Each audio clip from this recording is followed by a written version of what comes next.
जय श्री राम। मेरा आज का ये वीडियो कर्क राशि के जातकों के लिए है और ये वीडियो बहुत ही खास होने वाला है क्योंकि 18 महीने के बाद राहु राशि परिवर्तन करने वाले हैं। राहु वर्तमान में मेष राशि में गोचर कर रहे हैं और 30 अक्टूबर 2023 को राहु का राशि परिवर्तन होगा और वो मेष राशि से निकलकर मीन राशि में चले जाएंगे, यानी वो वक्री गति उल्टी चाल चलते हुए पिछली राशि यानी मीन राशि में जाएंगे। उसका आपकी राशि पर क्या प्रभाव होगा उसकी विस्तार से चर्चा लेके मैं इस वीडियो में आपके सामने आया हूँ। सबसे पहले आप ये देखिए कि अक्टूबर 2023 के अंत में यानी 30 अक्टूबर को राहु का राशि परिवर्तन होगा। लगभग अगर देखा जाए तो 18 महीने तक, यानी देखा जाए तो लगभग मई 2025 तक राहु अब मीन राशि में गोचर करेंगे। सामान्य तौर पर देखें तो गोचर को राशि से ही देखा जाता है, लेकिन कुछ शास्त्रकार या कुछ ज्योतिष के जानकार लगन से भी गोचर देखते हैं और लगन से गोचर तब ज़्यादा इम्पोर्टेंस होता है जब आपके पास दशा हो, आपके पास पूरी कुंडली हो, तब आप उससे गोचर को रिलेट करें। और नहीं है कुंडली तो कहीं ना कहीं आप राशि से ही गोचर को देखें। इसलिए हम ये वीडियो राशि के आधार पर ज़्यादा प्रायोरिटी देते हुए बना रहे हैं। सामान्य तौर पर राहु, बृहस्पति और शनि जैसे ग्रह जब राशि परिवर्तन करने वाले होते हैं वो आपके जीवन में लगभग 30 से 40 दिन पहले असर दिखाते हैं। शनि तो लगभग 2.5 से 3 महीने पहले असर दिखाना शुरू कर देते हैं। तो इसीलिए इस वीडियो को मैं आपको जिस समय बना रहा हूँ या जिस समय आप ये वीडियो देख रहे हैं तो आप ये समझ सकते हैं कि पहले से ही आपकी लाइफ में उस ग्रह का असर या उस ग्रह का किसी प्रकार का परिवर्तन का असर दिखाई देना शुरू हो जाएगा। अब यदि हम देखें तो इस वीडियो में हम क्या क्या कवर करेंगे वो मैं आपको बताता हूँ कि राहु मेष से निकलकर मीन में जाएंगे, क्या फल होगा। राशि से 9वें घर के अंदर राहु का गोचर होगा। यदि हम यहाँ देखें तो राशि से 9वें घर के अंदर राहु का गोचर होने वाला है। उस दौरान राहु 3 नक्षत्र रेवती, उत्तरा भाद्रपद और पूर्वा भाद्रपद, जो कि बुध, शनि और बृहस्पति के नक्षत्र हैं, राहु उसमें उल्टा चलता हुआ आपको क्या फल देगा, साथ ही साथ आपकी स्वभाव पर उसका क्या असर पड़ेगा, ये सब मैं आपको इस वीडियो में कवर करने वाला हूँ। जैसा कि आप सभी जानते हैं कि वर्तमान में गुरु राहु की युति आपकी राशि से दशम भाव में बनी हुई है और जनवरी 2023 की शुरुआत से अगर हम देखें तो शनि की ढैया भी आप पर चल रही है और जब शनि की ढैया आती है वो कहीं ना कहीं आपको फाइनेंशियली, मेंटली, फिजिकली, काम धंधे के तौर पर, शिक्षा, प्रेम संबंध, संतान से संबंधित स्थितियों के लिए बहुत शुभ नहीं मानी जाती है। 8वें घर में कर्म कारक शनि का जाना आपकी प्रोफेशनल लाइफ में बाधा तो देता है। अब बस थोड़ी पॉजिटिव बात यह है कि वो ग्रह यहाँ अपनी ही राशि में बैठा है, इसलिए आपको कुछ रियायत दे देगा, अदरवाइज ढैया तो ढैया का रिजल्ट देगी ही देगी। अब जब हम ये देखते हैं कि राहु दशम भाव में बैठा है, दशम का राहु है तो कोई प्रॉब्लम नहीं थी, लेकिन जब उसके साथ बृहस्पति आए तो वो बना गुरु चांडाल दोष और वो कर्म भाव में बना है। बहुत बार बहुत सारे फैसले कर्म और कार्य क्षेत्र को लेकर आपके जीवन में प्रॉब्लम में आए हैं। शनि की दृष्टि भी उस पर पड़ रही थी, इसका मतलब बृहस्पति यहाँ पूरे फल नहीं दे पा रहे थे।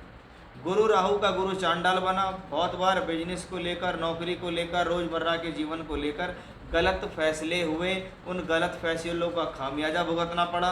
किसी प्रकार से लोन्स में, कर्ज में, परेशानी में आप फंसे हैं, आपको क्राइसिस का सामना हुआ है जब से ये बृहस्पति राहु के साथ आया है और जब से इसने बनाया है गुरु चांडाल दोष। दशम भाव का राहु है, कर्म और कार्य क्षेत्र के लिए कोई बुरा नहीं माना जाता क्योंकि यहाँ पर बैठकर वो प्लेनेट आपसे कर्म कराता है, लेकिन दशम में राहु है, शनि की दृष्टि भी उस पर आ गई, यानी वर्ष 2023 की शुरुआत होते ही जीवन में कहीं ना कहीं स्ट्रगल बढ़ा है। अभी तक 8 महीने इस वर्ष के निकल चुके हैं, लेकिन आपके जीवन में अभी भी स्ट्रगल बना हुआ है, पहले के मुकाबले बढ़ गया है। शनि की ढैया की वजह से, राहु के दशम में होने की वजह से, गुरु राहु के योग बनने की वजह से। लेकिन अब गुरु राहु का योग तो खत्म हो जाएगा, गुरु चांडाल खत्म हो जाएगा। एक पॉजिटिव बात तो ये होगी। उसके बाद राहु आपकी राशि से 10वें स्थान से निकलकर 9वें घर के अंदर आ जाएंगे, यानी अब वो केंद्र से निकलकर त्रिकोण में आएंगे। कर्म स्थान से निकलकर भाग्य स्थान में आएंगे। तो उसका आपके जीवन में क्या प्रभाव होने वाला है वो सब भी मैं आपको अब विस्तार से यहाँ बताने की कोशिश करूँगा। देखिए, सबसे पहले राहु कहाँ जा रहे हैं? राहु जा रहे हैं मीन राशि के अंदर। ये 9वां भाव है। राहु भाग्य स्थान में अगर गया है, बृहस्पति की मीन राशि में गया, तो सबसे पहले ये आध्यात्म के क्षेत्रों के लिए शुभ है। जो लोग योगा, प्राणायाम, ध्यान, समाधि, आध्यात्म, ईश्वर की आराधना, पूजा पाठ, कर्म कांड, ज्योतिष, इस चीज़ों से जुड़े हुए हैं, धर्म कर्म के कार्यों को जुड़ के उनके जीवन में आजीविका का साधन बनता है या उससे वो पैसे कमाते हैं, उस हिसाब से ये कॉम्बिनेशन शुभ है। क्योंकि ये 9वें भाव में बृहस्पति की जल तत्व राशि है और राहु जब वहाँ जाता है तो ये स्थिति योग के लिए बढ़ोतरी है। क्योंकि राहु को त्रिकोण में बैठ के अशुभ नहीं माना गया। कहा जाता है सामान्य तौर पर केंद्र त्रिकोण का राहु शुभ है। जहाँ त्रिकोण का राहु ज़्यादा शुभ होता है, केंद्र का उससे कम शुभ होता है। तो राहु पहली बात तो 9वें भाव में है, उस पर किसी प्रकार के अशुभ ग्रह का प्रभाव नहीं है। पहले शनि की दृष्टि थी, अब शनि की दृष्टि उस पर नहीं है। तो 9th हाउस में राहु आपसे आपके जीवन के लिए या आपके भाग्य को बनाने के लिए लगातार प्रेरणा देगा। जब वो दशम से 12वें स्थान यानी दशम से 12वां 9वां घर है, तो इस दौरान या तो हायर एजुकेशन के लिए कोई बड़ी यात्रा या स्थान परिवर्तन होगा, या नौकरी या व्यापार के लिए कोई बड़ी यात्रा, कोई बड़ा स्थान परिवर्तन, या कोई विदेश से जुड़ना या विदेश जाके काम करना, विदेश में नौकरी मिल जाना भी इस राहु की वजह से है। राहु जब यहाँ बृहस्पति की राशि में होता है तो वो कहीं ना कहीं आपके मन को बेहतर कर देता है। अगर आपके स्वभाव में पहले मंगल की राशि में बैठकर जल्दबाजी, क्रोध और एग्रेशन आए हैं, तो राहु अब इस चीज़ को बिल्कुल विपरीत कर देगा। पहले के मुकाबले बहुत ज़्यादा नॉर्मल, बहुत ज़्यादा सामान्य हो जाएंगे। स्वभाव में आपकी निर्मलता आएगी, सोच में आपकी निर्मलता आ जाएगी। कहीं ना कहीं आप बहुत पॉजिटिव होते नज़र आ जाएंगे, सौम्य हो जाएंगे। ऐसा लगेगा सिर के ऊपर से कोई बहुत बड़ा भार उतर रहा हो, कि पहले से मैं बहुत ज़्यादा सामान्य हूँ। राहु बृहस्पति की राशि में है। बृहस्पति को देखें तो बृहस्पति दशम भाव में है और कब तक है? मई 2024 तक है। और ज्योतिष शास्त्र में ये माना गया कि राहु जिस ग्रह की राशि में बैठा है उस प्लेनेट को भी देखना चाहिए कि राहु बृहस्पति की राशि में, बृहस्पति दशम भाव में, ये 9वें का मालिक दशम में कर्माधिपति धर्माधिपति राजयोग बनाता है।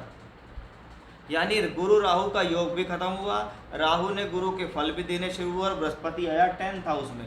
यानी कहीं ना कहीं अभी भी भाग्य और कर्म का तालमेल बन गया कि भाग्य का मालिक कर्म में, राहु भी भाग्य की राशि में और वो बैठा कर्म स्थान में। कब तक है? मई 2024 तक है बृहस्पति वहाँ। इसका मतलब यहाँ पर बैठ के बृहस्पति आपके कर्म और कार्य क्षेत्र में उन्नतिदायक होंगे। अब वो कहीं ना कहीं फाइनेंस के हिसाब से शुभ होंगे, क्योंकि उस पर अब राहु का दोष नहीं है। वो बृहस्पति यहाँ से बैठकर आपके 2nd हाउस को देखेगा, जो आपके पैसे से संबंधित तकलीफ़ों को दूर करेगा।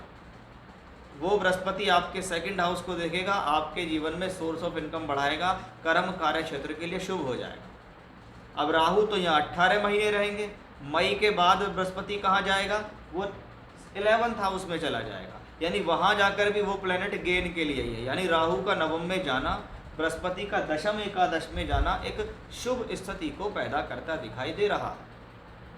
अब यहाँ पर राहु को देखें तो राहु भी यहाँ से बैठकर आपकी राशि को दृष्टि देता है। अब राहु को निर्भीक और साहसी प्लेनेट कहा गया, तो ये कहीं ना कहीं आपके कॉन्फिडेंस लेवल को तो बढ़ाएगा, लेकिन थोड़ा सा इसका स्वभाव है किसी भी बात को लेकर भ्रमित करना। तो उस भ्रमित होने से आपको इस दौरान बचना है ऐसी स्थितियों में, क्योंकि आपकी राशि के लॉर्ड चंद्रमा है। ऐसी स्थिति में भगवान शिव की आराधना आप अपने जीवन में जितने ज़्यादा लगातार नियम से करेंगे रोजाना, उतना आपके लिए बेहतर होगा। किसी भी भाव से, किसी भी पूजा पाठ से, किसी भी मंत्र से, किसी भी अभिषेक से आप भगवान शिव की आराधना करते हो तो वो सब आपके लिए स्वीकार्य है, उसमें आपको लाभ मिलता है। राहु यहाँ से बैठकर जब 3rd हाउस पर दृष्टि देते हैं तो टूर ट्रैवलिंग यात्राओं से, दूर स्थान से जाकर दूर स्थान पर पढ़ने के लिए चले गए, नौकरी करने चले गए, काम के लिए चले गए, यात्राएं हो गई, ट्रांसफ़र के लिए चाह रहे हैं, नौकरी बदलाव के लिए प्रयास कर रहे हैं, वो आपके लिए शुभ है। राहु यहाँ से बैठकर आपके 5th भाव को देखता है। ये 9th हाउस से बैठ के 5th में, तो ये धन के लिए शुभ है, एजुकेशन के लिए शुभ है, हायर एजुकेशन के लिए शुभ है, बुद्धि के लिए शुभ है। किसको कहते हैं? मंत्र सिद्धि का भाव है 5th भाव। उस हिसाब से भी इसको शुभ माना गया। यानी राहु का त्रिकोण में बैठकर त्रिकोण भावों से संबंध बनाना, यानी 1, 5, 9 से संबंध बनाना एक शुभ स्थिति में माना गया है। तो राहु की कहीं ना कहीं एक बहुत अच्छी स्थिति आपके लिए एक बहुत पॉजिटिव वाइब्रेशन लेकर यहाँ दिखाई दे रही है। अब राहु 3 नक्षत्रों में गोचर करेंगे, कि भी 6-6 महीने वो 3-3 नक्षत्रों में चलेंगे। पहले वो बुध के नक्षत्र में चलेंगे। अब बुध कौन है? 12वें और तीसरे घर का मालिक है बुध। जब उसके उसमें होगा, और मैंने आपको बताया कि बृहस्पति यहाँ बैठे हैं मई तक, यानी कहीं ना कहीं अगर देखें तो लगभग अक्टूबर की शुरू एंड से लेके और मई के अंत तक अवश्य ही आपको जीवन में एक स्थान परिवर्तन हो सकता है। वो स्थान परिवर्तन एजुकेशनली भी हो सकता है, प्रोफेशनली भी हो सकता है, यात्राओं के तौर पे भी हो सकता है, या एजुकेशन करने बाहर चले गए, नौकरी करने चले गए, व्यापार, यानी किसी न किसी तरीके से ये प्लेनेट आपको यात्राओं में इन्वॉल्व करेगा। क्योंकि वो 12वें का मालिक भी है बुध, इसलिए थोड़ा खर्च भी बढ़ेगा, लेकिन ये परिवर्तनकारी समय होगा। उसके बाद ये शनि के नक्षत्र में आएगा। तो ये समय, ये 6 महीने थोड़े सेकंड वाले जो होंगे थोड़े टफ होंगे, क्योंकि उस दौरान शनि की ढैया के रूप में अष्टम भाव में ही ट्रांजिट कर रहा होगा। ये समय थोड़ा सा भाग्य कोशिश अच्छा बनाने की कोशिश करेगा राहु, लेकिन शनि उसे अपनी तरफ खींचेगा, क्योंकि वो शनि के नक्षत्र में ट्रांजिट करेगा। तीसरा चरण जब पहुंचेगा राहु बृहस्पति के पूर्व भाद्र नक्षत्र के अंदर, वो समय आपके लिए शुभ होगा, क्योंकि राहु ऑलरेडी बृहस्पति के ही साइन में बैठे हैं और बृहस्पति उस दौरान इधर और इधर यहाँ ट्रांजिट भी कर रहे हैं। यानी बीच में जब शनि के नक्षत्र में उनका ट्रांजिट होगा तो वो ज़्यादा अच्छा यहाँ नहीं दिखाई दे रहा। यानी कुल मिलाकर बहुत मोटे स्वभाव में देखें तो कहा जाता है कि राशि से 9th हाउस में राहु हो तो वो शुभ है। किस ग्रह की राशि में और कैसा है उसका फल है। 9वां घर धर्म का है, भाग्य का है, उस हिसाब से शुभ है, लेकिन 9वां घर पिता का भी है। 9वें भाव में अशुभ ग्रह आता है तो या तो पिता के साथ संबंधों में समस्या आती है या पिता के स्वास्थ्य को लेकर चिंता होती है। तो वो चीज़ आपको यहाँ ध्यान में रखनी होगी कि आपको आपके जीवन के अंदर इस दौरान पिता के साथ संबंध भी शुभ रखने हैं और कहीं ना कहीं आपको पिता के स्वास्थ्य का भी ध्यान रखना होगा। जितना ज़्यादा भगवान शिव की आराधना करते रहेंगे उतना ज़्यादा आपकी प्रॉब्लम्स आपसे दूर रहती दिखाई देंगी। तो ये था एक विश्लेषण कि कर्क राशि के जातकों के लिए राहु का एनालिसिस, राहु का राशि परिवर्तन या गोचर कैसा रहेगा, कैसे रहेंगे ये 18 महीने, ये सब मैंने आपको इस वीडियो के अंदर बताया है। जय श्री राम।